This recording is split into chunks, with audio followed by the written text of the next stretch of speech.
Hi there. We're here at Hebron United Methodist Church, involved in mission again. We're involved currently in a local mission. Our children's ministry is doing their VBS program. And you see behind me some of the props for this year's VBS, some of the items that are being collected for our food pantry, monetary donations, and then also the carts that they are collecting monies for to help buy a cart for someone who cannot walk. We do a lot of local missions, but we've also recently been involved in a mission out in the field, out in another state. We went to Henderson settlement, which is in Kentucky, Frakes, Kentucky. And I've brought with me today the work team to share with you a little bit of their experiences. So let's hear from them. So you're back. Are you rested from the work trip? Certainly. We are. Yeah. All rested up. You worked very hard that week. I know it's warm down there, but tell us a little bit about the work that you did. Well, the crew I was with, and Doug Kozlowski was the crew leader, and we worked on a cabin south of the settlement, and it seemed like probably 20 miles down Mud Creek Road, but I'm sure it wasn't that far. It just winds back and forth. It was a addition on a house, and we finished the drywalling, the mudding, the sanding, painting, and put trim on the windows, installed a door, trim on the woodwork for the floors, and laid down a tile floor. Single lady lived there with her son. It was not a beautiful place. It's just it tugs at your heartstrings to see the way the people down there live. They really live on nothing. A lot of households with annual incomes of $12,000, and that doesn't go very far. One thing I will give them over where I live is that they have a beautiful place to live with all the trees and the mountains, and it's a very beautiful place. So I worked with John. His crew worked in a house for a young family. They had 3 small boys, a 6-year-old, a 3-year-old, and a 1-year-old. And they were living in a very small house with 2 small bedrooms and a large room where the kitchen and living room area was. And we were finishing 2-bedroom addition on the back of the house.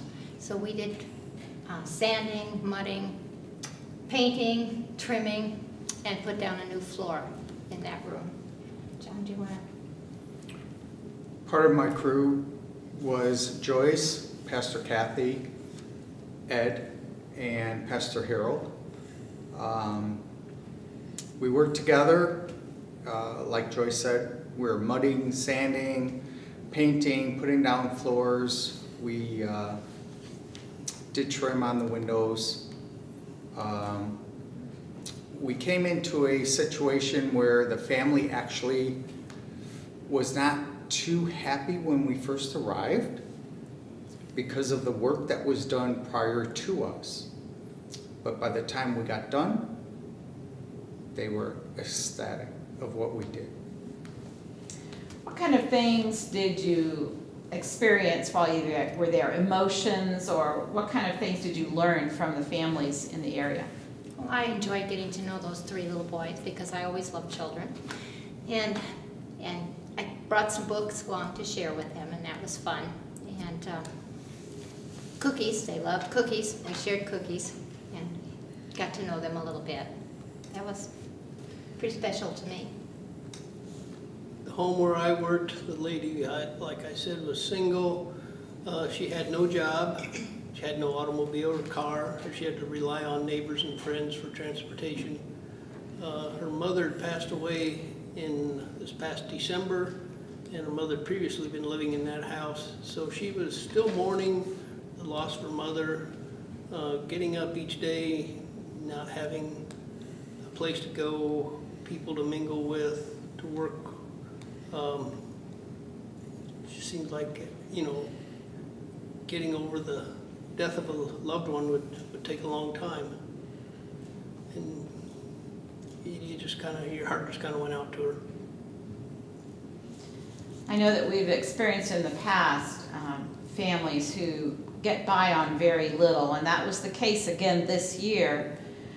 But there was some joy in the households. Did you experience a joy there also? I felt that this was a very loving family, and they were thrilled to have these rooms. The boys were so excited to move into those rooms when we left. They were going to be moving in that night, I'm quite sure. I have to say, the blessing that came out of this is first that the Lord made it possible for us all to go and be there, and that to help another family that was in need, and that just being there and able to do and complete the work, and then the reaction after the work was done was a great blessing, not just for the family, but I think for all of us, that we were accomplished something that the Lord made possible for us to do. At one point, I know when we walked into the room addition and saw some of the issues with the drywalling that were there, we weren't very confident we would get our work accomplished in the 4 days that we had to work. We did, John, you and Ed went back to the home a little bit on Wednesday afternoon, which is typically our day off, and tell us what happened that day. Well, that day, we realized that we were behind because of the work that was done before. So we had to do extra sanding and extra mudding of the walls. And we determined that if we did not do that, we were not going to finish on time. So Ed and myself said, you know what, we'll take time off from our free time, go and catch up, and as it turned out, we were able to accomplish our goal. Were there any aha moments in your week at Henderson Settlement? Well, I guess I'll start. There was a couple of aha moments. The first one is when we went down in the morning for our devotional, and there was the 3 crosses that looked over a valley in God's nature. That was just beautiful. That started our day. And then there was another one that I can really think of. There was many, but the other one that really stuck out was when we went to eat together. It was a place in the mountains. And again, you looked out the windows, because it was all windows, and you saw God's nature, quiet, peaceful, another valley with multiple mountains just looking at you, and you stood out there and you could see the birds, and it was so peaceful and relaxing. That was like, wow, God is able to do this, and our Lord is with us and providing that for us to see. Not only providing that beautiful creation, but providing the strength of our bodies for us to go, the resources from our home church, from the gift that was given by the Rantas, that we could go on this mission trip, sponsor a project, that physically we were able to endure the work of the week. A lot of great miracles. Anybody else have an aha? I think an aha moment for me was at lunch Thursday and Friday. There was a group of young residents from the area community, and they have classes during the summer, and they're taught by a group that come down from Michigan, volunteers that come from Michigan every year. Well, this year they were teaching them about fundraisers. So they had spent the week baking and making crafts, and then they made them available to us at lunchtime to raise money for a trip to a water park, and I'm not sure what else, but it was just fun purchasing these items from them. And I had the cross on, and when I picked it up and chose this, the way their faces lit up, and I made that, and it was kind of an aha moment for me. They were excited when we would purchase or look at any of their goods, and it was all teenagers from the communities surrounding Henderson settlement. I think there were 22 in the group. Yes, and they would not be able to go to a water park through their family's resources or any other way than by fundraising. So this was a great lesson and opportunity for them and for us. Yeah. Denny, anything else you would like to share? Yeah, mission work with the United Methodist Church. Going to annual conference, we've seen a pie chart, and there's a good-sized chunk of the annual of the conference funding that goes into mission work every year. So the mission work and the United Methodist Church seem to go hand in hand, and it's really, you know, it's convenient to sit in church and to give some funding to missions and to send it off. But I think when you go there and do put some sweat equity into it, it really brings home what mission work is all about. We were fortunate enough during our week, typically Henderson schedules that Wednesday is a day away, a day off for us to recuperate, and we were fortunate enough to be able to go to the Cumberland Gap area, and we toured the cave there. How was that experience for you? How was that morning experience?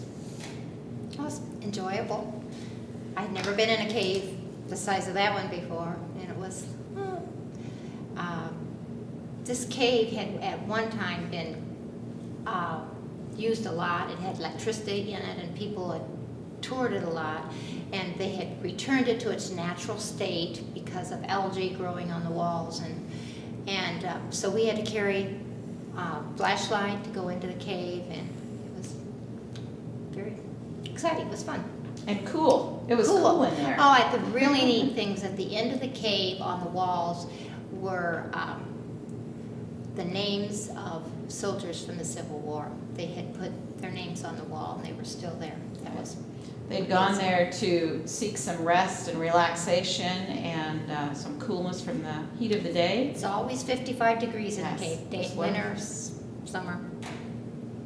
And it was inhabited by soldiers of both sides, both the North and the South inhabited that cave for rest and relaxation. I'd never been in a cave that size myself, and it was beautiful. And they talked about tornadoes. The guide was really quite knowledgeable and very good at explaining things, and he said that was one of the safest places to be during I said tornado, I meant earthquake. Yeah. And it kind of surprised me. I thought, well, that wouldn't be a good place for an earth to be when there's an earthquake, but he said yes, it was very stable in there. Just knowing the guy that put us through, it was my second cave, but they didn't want you to touch anything because our acid from our bodies would start deteriorating the cave itself. And they wanted to keep the beauty of that cave. And there was highs and lows that we had to go through, but you couldn't touch anything. And that was something that, knowing that the human body can destroy what is made natural. So it was a good lesson in stewardship for us also, that we're to be tending our earth and caring for it so that it can have a long life. After our cave tour, we had lunch together, and then we had a joy. The fellows got to stand outside the store while the women went inside and shopped. Joyce, tell us a little bit about our shopping expedition. Well, first we want to thank the congregation for their generous support of this project, because we collected about $400, and we had that to spend that day at a Dollar General. And we shopped and checked out, and we still had some money left, so we went back and shopped some more. And we were able to, when the next morning, Pastor Kathy and I put the personal bags together for the clients of the food pantry. We were able to put together 65 bags. Some of the ladies from Michigan had brought some items, and they donated them as well. But 65 personal bags. And we also had some cleaning supplies and some laundry detergent, and they were very happy to get that because they have a small group of young mothers that they meet with, and they like to have a little incentive to them to come and to the meeting. So they were going to save the laundry detergent for that incentive the next month. Also, we bought them some garbage bags because they really needed garbage bags there at the mission. And their reaction to the garbage bags was, oh, they were overjoyed. They were really happy to see those. Yeah, so thank you again for all of your support with that project. Some of the items that we take for granted, that we just run to the store and pick up, are the items that went in the personal bags. Mm-hmm. I'm gonna quiz the fellas. Do you remember what we purchased that day? Toothbrushes, deodorant, toothpaste, Razors, shaving cream, shampoo. shampoo, lots of shampoo. Lots of shampoo, lots of Conditioner. conditioner. And they told us that it would, they only give these personal bags out if people request them. And while we were there, a lady requested some and came in and picked some up. But they said that way they'll last about 2 months.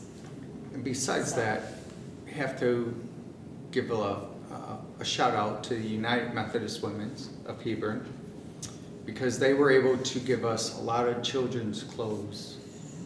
And we brought 4-5 bags of children's clothes down there, which it was very needed.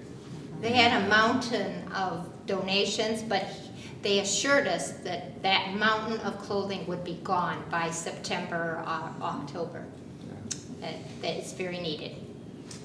So for all three of you, this was the second work trip Yes. that we've taken at least, and John, you've been there 3 times. Would you recommend this for other folks? I would, if you have any interest in helping your fellow man, I think it's a wonderful thing to do. Yeah. It's always hard to get away. You think you've got a lot to do at home, but the reward of going and helping someone in that much need is just really worth it. And we haven't really mentioned the fellowship of the other work campers that are there. There were people there from a great group from Kansas, Michigan, several groups from Michigan. There were people from Illinois, people from Ohio, I believe.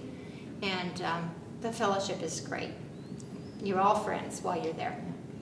There was a good old boy from Kansas that had a skull box in his back pocket and wore cowboy boots, and he was just my kind of guy. And got acquainted with him, and unbeknownst to us, toward the end of the week, one of the ladies in his group said, well, he used to be a senator. And as we visited with him, asked him if he was a Republican. No, he was a Democrat. There were 6 in Kansas, him and his wife, his parents, and his sons. And, but it was amazing, all walks of life. And he was really, when you started talking to him about the politics and the Senate and that, you didn't see the cowboy look anymore. You see a professional man that was just out there helping just like everyone else. So the rewards are not rewards that you bring home in your back pocket, in your wallet, but in your heart, and maybe in the achy muscles and the tiredness, which is such a good tiredness, isn't it? I would recommend the trip for all skill levels. You don't have to be a professional, correct? Sure. There's many things to do for all levels. Yes. Yeah. And all ages. We certainly saw all ages of folks down there that week. So we'll be talking about mission trip for again next year, and we'll see how that lines out. For now, all good memories from this year's trip? Yes. Very well. Yeah, all right. Thank you so much for giving your time and your energy to that project. I know that the people greatly appreciate it. We could certainly see that on their faces. Thanks again.